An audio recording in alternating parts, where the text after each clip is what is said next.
नमस्कार, मैं हूं दिव्यांजलि मोइत्रा। कोविड-19 संकट को देखते हुए मोदी सरकार ने करीब 21 लाख करोड़ के आर्थिक पैकेज का ऐलान किया था।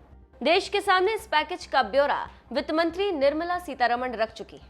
आरबीआई गवर्नर शक्तिकांत दास ने रेपो रेट कटौती का ऐलान किया। इस कटौती के बाद आरबीआई की रेपो रेट 4.40% से घटकर 4% हो गई। आरबीआई गवर्नर ने बताया कि पिछले 3 दिन में एमपीसी ने घरेलू और ग्लोबल माहौल की समीक्षा की। इसके बाद रेपो रेट में 0.40% की कटौती का फैसला लिया गया है। लॉकडाउन में ये दूसरी बार है जब आरबीआई ने रेपो रेट पर कैंची चलाई।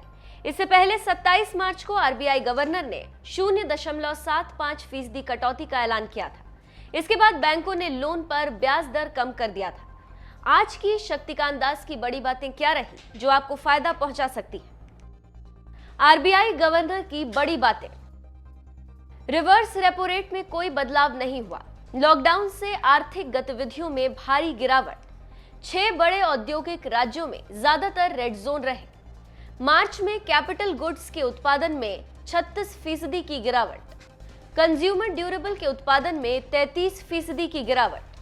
औद्योगिक उत्पादन में मार्च में 17% की गिरावट। मैन्युफैक्चरिंग में 21% की गिरावट। कोर इंडस्ट्रीज के आउटपुट में 6.5% की कमी। खरीफ की बुआई में 44% की बढ़ोतरी हुई। खाद्य महंगाई फिर अप्रैल में बढ़कर 8.6% हो गई। दालों की महंगाई अगले महीने में खासकर चिंता की बात रहेगी। इस 6 माही में महंगाई ऊंचाई पर बनी रहेगी, लेकिन अगले 6 माही में इसमें नरमी आ सकती है। 2020-21 में भारत के विदेशी मुद्रा भंडार $9.2 बिलियन की बढ़ोतरी दर्ज की गई। भारत का विदेशी मुद्रा भंडार अभी $487 बिलियन का है। 15,000 करोड़ रुपए का क्रेडिट लाइन एग्जिम बैंक को दिया जाएगा। सिडबी को दी गई रकम का इस्तेमाल आगे और 90 दिन तक करने की इजाजत। इससे पहले आरबीआई के एक डायरेक्टर और राष्ट्रीय स्वयंसेवक संघ से जुड़े रहे सतीश काशीनाथ मराठे ने मोदी सरकार के राहत पैकेज पर सवाल उठाए थे।